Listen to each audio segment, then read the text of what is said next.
BJP से बड़ी बगावत की खबर निकल करके सामने आ रही है और यहां तक कि मंत्री ने खुद से प्रेस कॉन्फ्रेंस करके इस्तीफा देने की बात भी कह दी।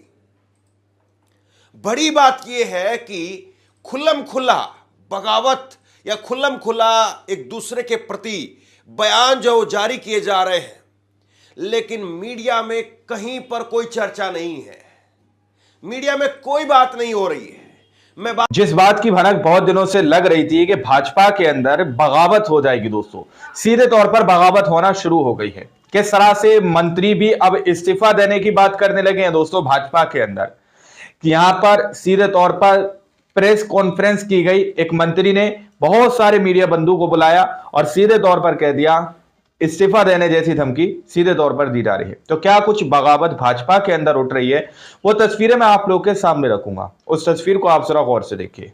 बीजेपी से बड़ी बगावत की खबर निकल करके सामने आ रही है और यहां तक कि बड़ी बगावत कर दी है। मंत्री ने खुद से प्रेस कॉन्फ्रेंस करके इस्तीफा देने की बात भी कह दी। बड़ी इस्तीफा देने की बात कह दी है सीधे तौर पर। खुला बगावत या खुल्लम खुला एक दूसरे के प्रति बयान जो जारी किए जा रहे हैं, लेकिन मीडिया में कहीं पर कोई चर्चा नहीं है, मीडिया में कोई बात नहीं हो रही है। मैं बात कर रहा हूं हरियाणा की। हरियाणा में भाजपा की डबल इंजन की सरकार बन गई, सब जानते हैं। मैंडेट क्या था, किस तरीके का था, कैसा था, वो भी सब जानते हैं।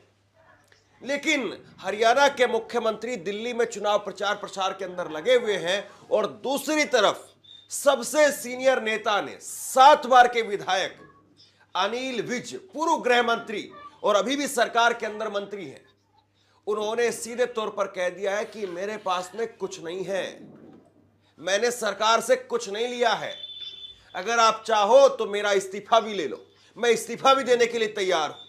एक गाड़ी है सरकारी गाड़ी, वो सीधे तौर पर इस्तीफा देने के लिए तैयार है। ली नहीं, यहां तक बात जो आ गई है। मैं कुछ खबरें आपको दिखाता हूं और उसके बाद में उन्होंने खुद से गद्दार गद्दार गद्दार कहते हुए अनिल विज ने एक वीडियो जारी की है, वो भी मैं आपको दिखाऊंगा। और उसके साथ साथ भाजपा के अध्यक्ष पर दुष्कर्म का आरोप लगा और उसके बावजूद वो इस्तीफा नहीं दे रहे हैं, उस पर भी उन्होंने खुल करके बगावत कर दी है। लेकिन उससे पहले आप ये कुछ खबरें देखिए। सीएम सैनी सरकार पर अनिल विज हमलावर बोले, सीएम चाहे तो छीन ले मेरा पद। उसके साथ में आप खबर देखिए, जनसत्ता ने लिखा है दिल्ली चुनाव में बीजी नायब सिंह सैनी, हरियाणा में दिग्गज मंत्री ने सीएम के खिलाफ कर दी बगावत। ये आज की खबरें आपको बता रहा हूं, बताइए आज की एक सीधे तौर पर देखिए। दैनिक जागरण की खबर है, इस्तीफा देने के लिए नहीं दिलवाने के लिए बना हूं। और इसके मतलब और इसके मायने क्या हैं, इस पर भी आगे बात करेंगे।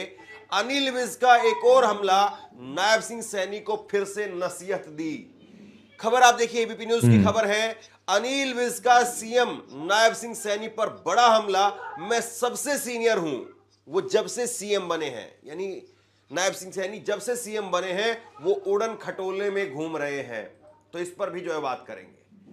अब एक ट्वीट मैं आपको दिखाता हूं, अनिल विज का एक ट्वीट आया है और ये ट्वीट करते हैं, ये कहते हैं कि मैं नहीं बोलता हूं, मेरी आत्मा बोलती है और आत्मा की आवाज को दबाया नहीं जा सकता है।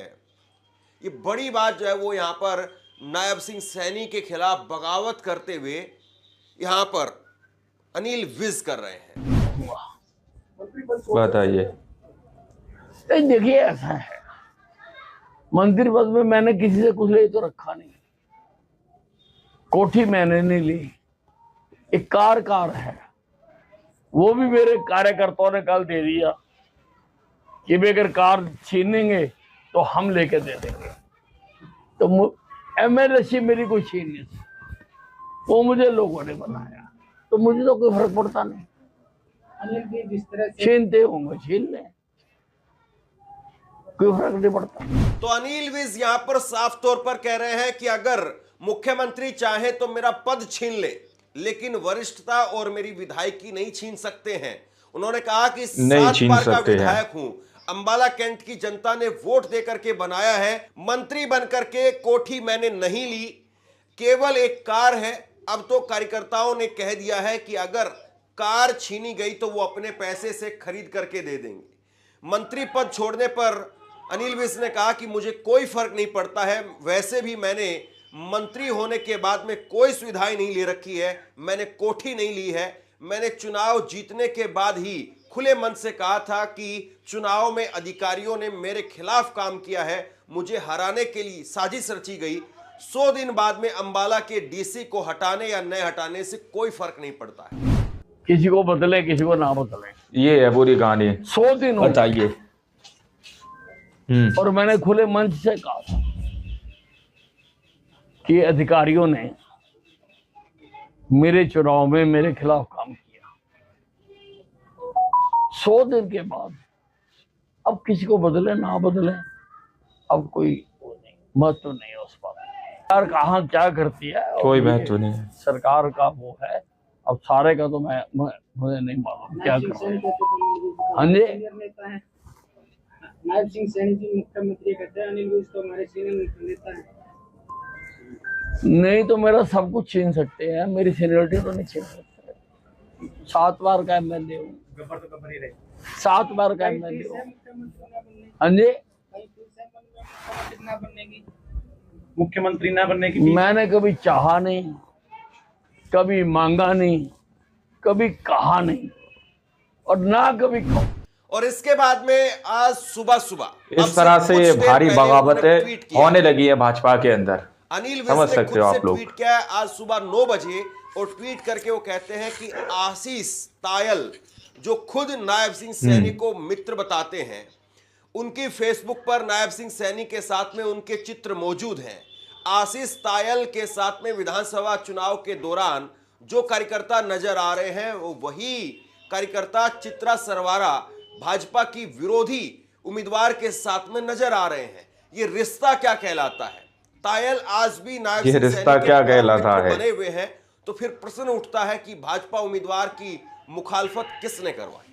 अब बड़ा खेल क्या है, मैं आपको आसान भाषा में समझाता हूं। बड़ा खेल यह है कि अनिल विज सबसे सीनियर जो है वो विधायक है, और जब नायब सिंह सैनी को मुख्यमंत्री बनाया गया था, ऐलान हुआ था, आप जानते हैं कि मनोहर लाल खट्टर को हटा करके नायब सिंह सैनी को मुख्यमंत्री बनाया गया था, तब ये अपनी गाड़ी छोड़ करके, मीटिंग छोड़ करके निकल गए थे। और इस चुनाव में नायब सिंह सैनी ने पूरी ताकत लगाई, पूरा जोर लगाया कि अनिल विज हार जाए। चित्रा सरवारा वहां पर कांग्रेस की उम्मीदवार थी, लेकिन कांग्रेस ने उनको टिकट नहीं दिया, दूसरे को टिकट दे दिया। लेकिन उसके बावजूद चित्रा सरवारा ने शानदार चुनाव लड़ा, दूसरे नंबर पर रही। अगर टिकट कांग्रेस दे देती तो हो सकता है वो जीत जाती। लेकिन नायब सिंह सैनी पर यह आरोप लगाते हैं कि नायब सिंह सैनी ने मुझे हरवाने के लिए अधिकारियों से कहा कि आप चित्रा सरवारा को मदद कर दो, अपने मित्रों को भेजा कि आप चित्रा सरवारा को मदद कर दो। और इसी के लिए आज उन्होंने एक वीडियो जारी कर दी। आप जरा अपनी फुल स्क्रीन पर यह वीडियो देखिए। बाकायदा जो है उन्होंने नाम लिख करके, कार्यकर्ताओं के फोटो लिखते हुए एक वीडियो जो है वो पोस्ट किया है, और इस वीडियो के नीचे उन्होंने गद्दार गद्दार गद्दार गद्दार शब्द जो है वो भी इस्तेमाल किया है। तो यहां पर बताइए, खुल करके जो है वो गद्दार बता खुली रहे हैं। बगावत। और ये गद्दारी जो है वो किसने करी और किसने करवाई सब जानते हैं। अब एक और बड़ा आरोप लगाया उन्होंने, और वो बड़ा आरोप लगाया बीजेपी के अध्यक्ष पर। कायदे से ये आरोप जो विपक्ष के नेता बार बार लगा रहे हैं, पत्रकारों की तरफ से कई बार ये खबर जो उठाई गई, मैंने खुद इस खबर को जो है वो दिखाने का काम किया। लेकिन आप देखिए कि अब जो है वो भाजपा के ही मंत्री वो कह रहे हैं कि जिस व्यक्ति पर, जिस पर बीजेपी के अध्यक्ष पर अगर महिला के साथ में दुष्कर्म का आरोप लगाए तो उसको इस्तीफा दे देना चाहिए। और बड़ी बात यह है कि आगे वो अपनी बात को कहते कहते यहां तक कह गए कि भाजपा के अंदर महिलाओं की एंट्री को तो हम बैन नहीं कर सकते हैं, महिलाएं तो भाजपा के अंदर आएंगी, लेकिन ऐसे में महिलाओं की मीटिंग कैसे लेंगे? मोहनलाल बड़ोली बीजेपी के अध्यक्ष हैं, दुष्कर्म के आरोप लगे हैं, और उनके खिलाफ भी खुल करके इन्होंने मोर्चा खोला हुआ है। बड़ी बगावत कर दी है यहाँ पर। आप किस तरह देखते हैं? नहीं, मैंने तो कहा है, इस्तीफा देने की बात कह दी है सीधे तौर पर। कि आरोप लगे हैं, वो कह रहे हैं मैं निर्दोष हूं, और जो उसमें विटनेस है वो भी कह रही है निर्दोष है। लेकिन जब तक पुलिस उनको निर्दोष साबित नहीं कर देती है, क्योंकि 376 डी का आरोप है, तब तक उनको त्याग पत्र दे देना चाहिए। क्योंकि जिसके ऊपर 376 का आरोप है वो किस प्रकार से महिलाओं की मीटिंग लेगा जाना। बताइए, तो सीधे तौर पर इस्तीफा देने के लिए तैयार है कि महिलाओं को बीजेपी से बैन कर दिया गया है, हम तो महिलाओं को अब 30% बढ़ा रहे हैं।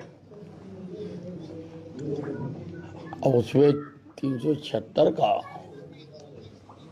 अध्यक्ष तो नहीं ले सकता। बड़ा सवाल यह है कि अनिल विज हो या मोहनलाल बड़ोली हो, उन पर जिस तरीके से यहां पर मोर्चा खोल रहे हैं अनिल विज, सबसे सीनियर विधायक है, तो क्या आप ये कहेंगे कि ये भी कांग्रेस से मिल गए हैं? कांग्रेस वहां पर जो विपक्ष का काम करना चाहिए था हरियाणा के अंदर, वो करती हुई नजर नहीं आ रही है। एक ही सच्चाई है, कड़वी सच्चाई कांग्रेस के लिए। अभी तक नेता प्रतिपक्ष का पद वो खाली सीधे पड़ा तौर हुआ पर है, यहाँ पर कौन उस पर बैठेगा अभी तक पता ही नहीं चला, जबकि ये काम शुरुआती 10-15 दिनों में तय हो जाना चाहिए था। लेकिन अभी तक चुनाव बीतने के बाद में करीब 3 महीने का वक्त हो गया, अभी तक कुछ नहीं पता है। तो कांग्रेस कैसे काम कर रही है सब जानते हैं। लेकिन अब अनिल विज ने एक तरीके से मोर्चा खोल दिया है, और अनिल विज कह रहे हैं कि हमारा मुख्यमंत्री तो उड़न खटोले के अंदर रहता है। उड़न खटोले यानी हेलीकॉप्टर के अंदर, हेलीकॉप्टर में रहता है, लोगों से बात ही नहीं करता है, जमीन पर उतरता ही नहीं है। सुनिए उन्होंने क्या कहा, हमारे मुख्यमंत्री उड़न खटोले से नीचे नहीं उतरते हैं।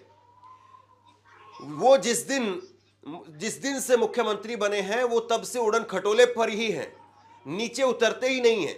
हेलीकॉप्टर से उतरने के बाद उन्हें लोगों का दर्द पता चलेगा। यह सिर्फ मेरी आवाज नहीं है, बल्कि सांसदों, विधायकों और मंत्रियों की आवाज है। बताइए, ये बातें आपकी सरकार का ही एक मंत्री कह रहा है, लेकिन ना कहीं मीडिया में चर्चा है और ना कहीं और चर्चा है। उल्टा मीडिया उनसे काउंटर में सवाल ये कर रही है कि क्या आप मुख्यमंत्री बनना चाहते हैं, इसलिए आप ये जो प्रेशर पॉलिटिक्स कर रहे हैं क्या? भाई, एक आदमी कुछ कह रहा है तो उसका काउंटर किया जाए, उसको पूछा जाए कि हाँ ये बात सही है या नहीं है। लेकिन नायब सिंह सैनी को स्टार प्रचारक बना करके रैलियां करवाई जा रही, मुख्यमंत्री से जाहिर तौर पर वैसे भी करवाई जाती है। लेकिन क्या मोहनलाल बड़ोली का इस्तीफा उन्होंने लिया? जिन मोहनलाल बड़ोली पर भाजपा के प्रदेश अध्यक्ष पर एक महिला से दुष्कर्म करने का आरोप लगा, उनका इस्तीफा लिया? ये तो सच्चाई है, सबको दिख रहा है। नहीं छीन सकते हैं। तो ऐसे में क्यों नहीं जो है सवाल बनता है। आगे वो कह रहे हैं कि मैं शिकायत निवारण समिति की बैठक में शामिल नहीं होऊंगा, क्योंकि अधिकारी मेरे आदेशों की पालना नहीं कर रहे हैं। बाकी हरियाणा का तो मुझे कुछ नहीं लेना, लेकिन अंबाला कैंट के लोगों ने मुझे 7 बार विधायक चुना है, उनके काम के लिए अगर मुझे आंदोलन भी करना पड़े तो मैं करूंगा। अगर मुझे किसान नेता जगजीत सिंह डल्लेवाल की तरह आमरण अनशन करना पड़े तो मैं करूंगा। ये शब्द किसके हैं? ये भाजपा सरकार के सबसे सीनियर मंत्री के शब्द हैं। और भाजपा सरकार के सबसे सीनियर मंत्री, और एक बड़ी बात मैं आपको ये भी बता दूं, ये है पूरी कहानी। अंबाला बताइए, के विधायक हैं, 7 बार से विधायक है अंबाला के, और अंबाला का ही बॉर्डर है वो शंभू बॉर्डर, जहां पर प्रोटेस्ट चल रहा है। तो वहीं के विधायक कह रहे हैं कि मैं जगजीत सिंह डल्लेवाल की तरह अनशन करूंगा। तो मतलब ये मान रहे हैं कि जगजीत सिंह डल्लेवाल का जो अनशन है वो ठीक है। एक अपने आप में बड़ी किरकिरी और है। सवाल अब यह है कि सरकार बीजेपी अब कैसे डैमेज कंट्रोल करेगी। यहां पर खुल करके बगावत साफ तौर पर सुनाई दे रही है। अगर ये किसी और पार्टी के अंदर होता, अगर मान लीजिए कि अरविंद केजरीवाल के पार्टी में से कोई मंत्री अगर इस प्रकार का बयान दे दे अरविंद केजरीवाल के खिलाफ, तो सोचिए किस तरीके से जो उसको लेकर के मीडिया कवरेज होगी। लेकिन अब अनिल विज को कोई नहीं पूछ रहा है, अनिल विज की नेशनल मीडिया में भी कोई चर्चा नहीं। तो इसलिए इस खबर को आप लोगों तक पहुंचाइए और आप क्या सोचते हैं नीचे कमेंट बॉक्स में लिख करके जरूर बताइए। और इसी तरह की तमाम खबरों के लिए ऑनलाइन न्यूज इंडिया को सब्सक्राइब कीजिए। आपका बहुत बहुत इस तरह से भारी बगावत। दोस्तों आप लोगों ने इस वीडियो को शुरू से आखिर तक देखा। वीडियो के अंदर साफ तौर पर बात की गई है कि किस तरह से बीजेपी के अंदर अब बगावत उठने लगी है। दोस्तों बीजेपी के अंदर इस तरह की तस्वीरें देखी जाने लगी हैं कि नेता जो है सीधे तौर पर, मंत्री जो है 7 बार के विधायक रह चुके, वो सीधे तौर पर कह रहे हैं कि अब हम इस्तीफा भी दे देंगे। हमें दिया ही क्या उन्होंने, कोई हमने बंगला कोई कोठी वगैरह नहीं ली है। अब एक कार है, अगर वो भी छीन लेंगे तो हमारे कार्यकर्ता हमें दे देंगे, सीधे तौर पर कहा जा रहा है। अब ये तस्वीरें जो है बहुत कुछ बोल रही हैं दोस्तों, आने वाले वक्त का फ्यूचर बता रही हैं क्या क्या कुछ भाजपा के अंदर हो सकता है। बाकी आप लोगों ने इस पूरी रिपोर्ट को देखा सुना, आप लोग क्या सोचते हैं, क्या समझते हैं, अपनी राय कमेंट सेक्शन में जरूर दीजिएगा। मिलता है अगली वीडियो में, जब तक के लिए जय हिंद जय भारत।